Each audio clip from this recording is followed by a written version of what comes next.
Halo sahabat sekalian, ketemu lagi di channel PLTS Sederhana. Gimana kabar sahabat semua? Semoga tetap dalam keadaan baik dan juga sehat selalu. Oke sahabat, di kesempatan kali ini saya akan merincikan budget pembangkit listrik tenaga surya dengan budget 300 ribuan.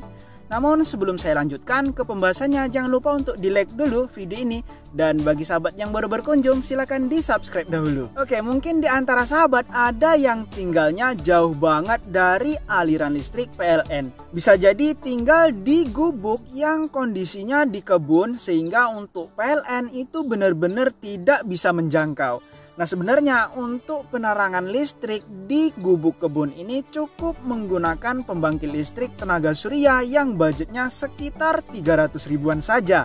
Nah, komponen pembangkit listrik pertama yang harus dibeli itu adalah panel surya. Ini adalah panel surya 10 WP polikristalin dengan harga kurang lebih sekitar 100 ribuan. Untuk ongkos kirimnya semakin jauh dari tempat yang jual, tentunya ekspedisinya semakin mahal.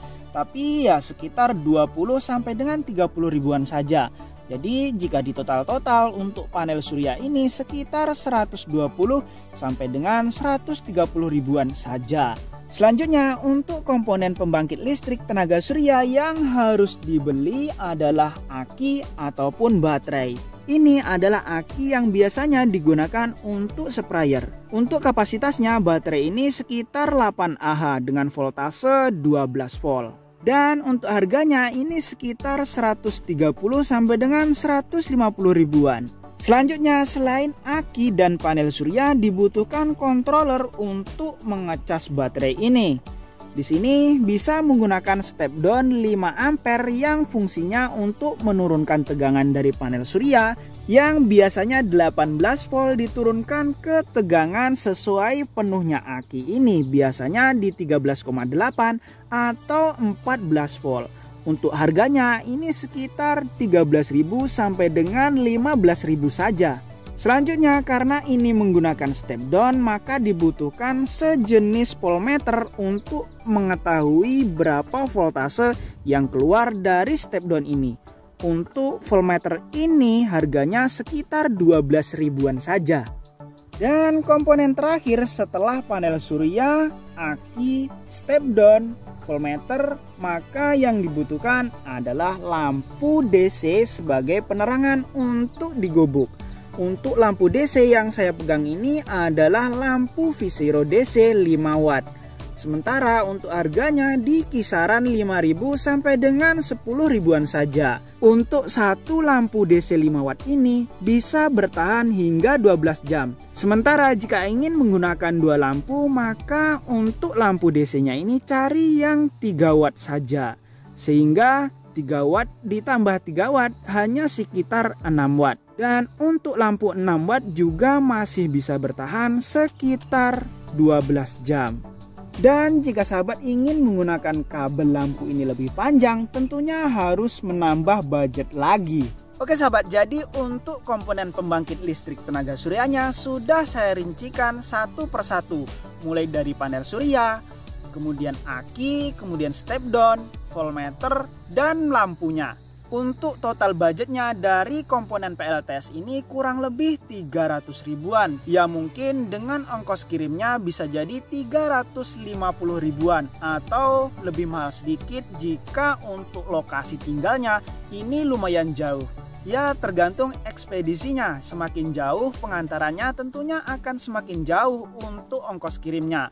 Tapi biasanya untuk panel surya, kemudian aki, lampu sudah ada dijual di toko offline di kabupaten terdekat atau mungkin bahkan ada di kecamatan terdekat. Ya bisa ditelusuri, kemungkinan untuk harga offline bisa jadi lebih murah daripada beli online. Dan selanjutnya saya akan mendemonstrasikan cara pemasangan pembangkit listrik tenaga surya sederhana ini. Mungkin bagi sahabat yang pemula jika ingin memasang PLTS di kebun. Oke sahabat, untuk pemasangan panel surya usahakan menghadap ke arah matahari. Kemudian untuk pemasangan kabelnya, karena hanya menggunakan step down, maka bisa dipasang di inputan step down ini. Ini untuk kutub positif input dipasang di sini. Kemudian untuk kutub negatif input dipasang di sini. Untuk pemasangan kabelnya ini usahakan lebih rapi dari yang saya contohkan ini. Sahabat bisa menyoldernya untuk mendapatkan hasil yang lebih baik lagi. Selanjutnya, setelah kabel dari panel surya ini terpasang, sahabat perlu mengecek output dari step down ini. Usahakan untuk output step down ini di kisaran voltase 13,8 sampai dengan 14 volt. Ini akan menjaga agar aki yang dicas ini tetap awet. Untuk mengukurnya, sahabat bisa menggunakan voltmeter seperti ini.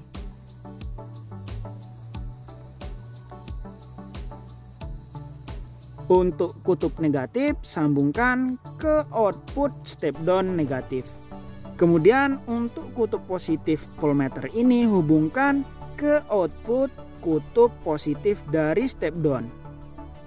Dari rangkaian yang saya pasang ini terbaca 13,3 volt. Sahabat bisa menaikkan untuk voltasenya dengan memutar trim pot yang ada di sini. Karena saya tidak mempunyai obeng mini, adanya hanya pisau.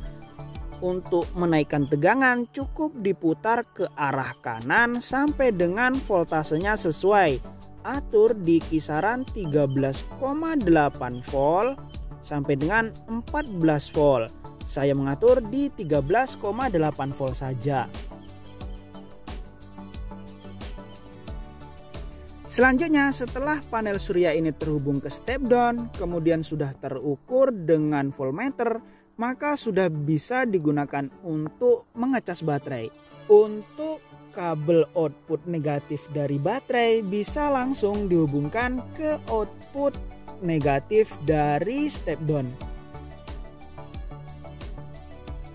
Selanjutnya, untuk kabel positif dari baterai langsung dihubungkan ke kutub positif dari output step down.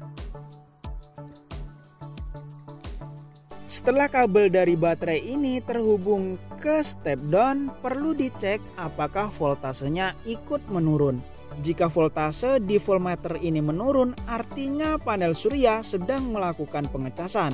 Ini juga ditandai bahwa akinya sekarang posisi di 12,9 volt. Untuk mengecek ulang apakah voltase di voltmeter ini turun, bisa dicabut untuk kabel dari baterainya.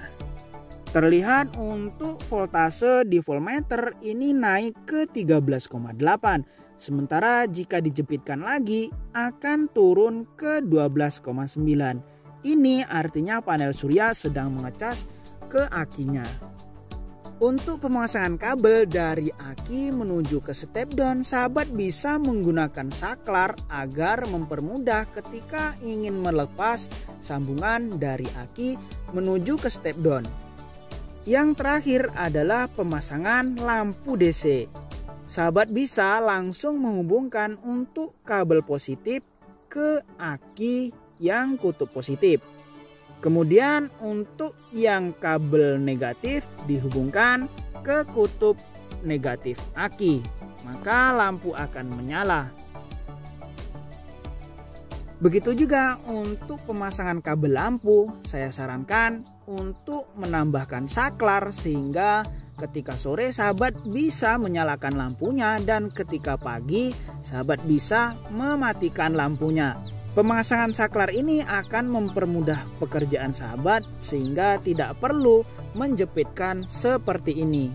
Perlu diingat bahwa aki seperti ini tidak bisa dikuras sampai habis.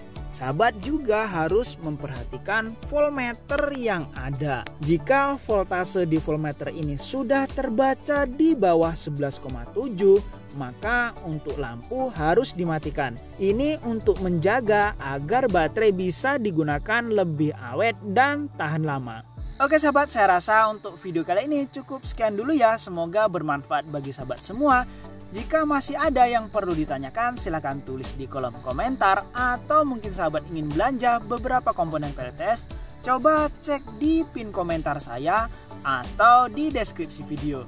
Untuk di deskripsi video saya sudah meletakkan link koleksi Shopee saya. Di sana ada beberapa komponen PLTS yang mungkin sahabat butuhkan. Oke sahabat, sampai jumpa lagi pada video berikutnya.